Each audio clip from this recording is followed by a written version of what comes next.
But you can buy it in an industrial size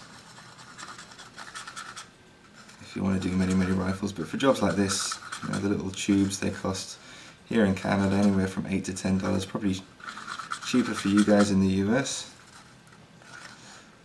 Let's just have a look underneath. I like to use clear ones because when you look underneath, you can see areas of white and dark where it hasn't been mixed properly.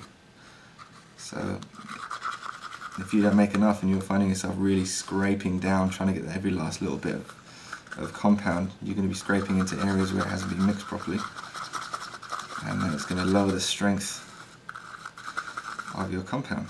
Alright, now you really want to mix this for a good 5 minutes. I'm not going to do that today. Yeah, a couple of minutes should be good. And remember, this stuff takes, I think it starts to get hard in about an hour, sometimes even longer. If it's a large area that you're bedding and you've got more compound, usually sets a little bit faster than thinner areas because they don't heat up as much as it starts to cure.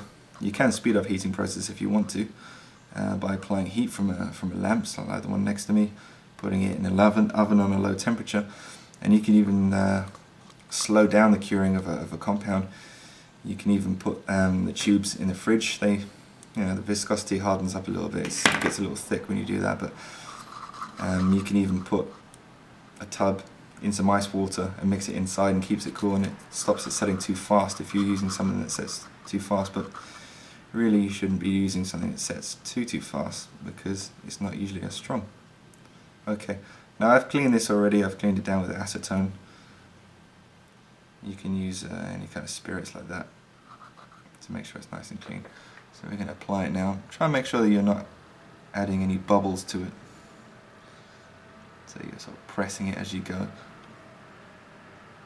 Now, because I got a one-piece scope base, you probably can't see it on here, but if you've seen my first video, you'll know I'm using a one-piece scope base, so you know alignment isn't going to be too bad. It's not very good. So we don't have to add too much. Just enough. Now what I've noticed in doing this method before, it just proves how good it is once you pop the mount off, once you pop the scope off the mount, off the rings rather, you'll notice that you'll see big areas of grey, and then you'll see one area of black where the scope is pressed down onto the mount, but every area of grey is where the scope wasn't touching, and the JB Weld is now filling those areas. Usually what I've noticed on Weaver mounts is you'll see the top edges along here and here touching, and the bottom part doesn't, meaning the scope is probably very slightly too big for the rings, even though they're both rated as 1 inch. And in other scope manufacturers you may see the bottom part is dark where the scope is pressed down onto the mount, but the sides are being filled by the compound, and that would just show you areas that wouldn't have been being touched if you hadn't filled it in.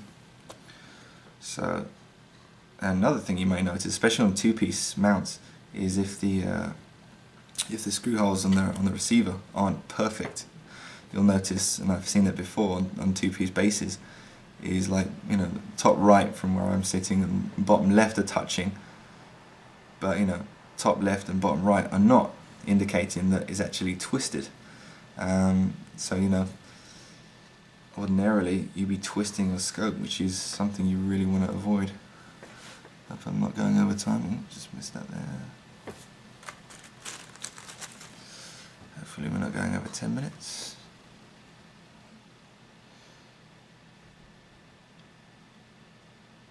There's me rambling on. So I'm just getting a really thin layer on there. Don't want too much squeeze out, but we don't want to have any voids either.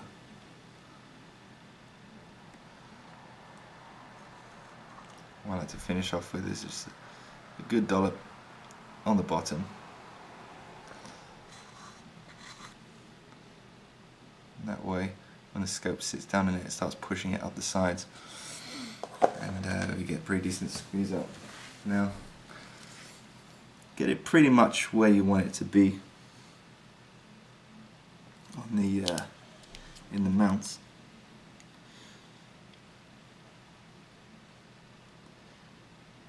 Relatively upright. What I'm going to do is just press down on there,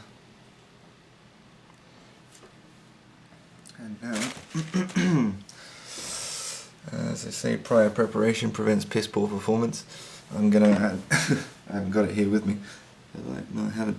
I'm going to get some electrical tape and I'm going to be applying it over the top of the mounts rather than the center, which is going to, you know, if you do it too tightly it's going to start bowing the scope on a very small, you know, level that's probably not measurable, but this, you know, might as well do it right. So put the tape over the mounts, over the scope rings rather, and then tighten it down nicely, and when that cures up we're going to pop it off and you're going to have 100% contact on there, and it's going to be worry and trouble free thereafter.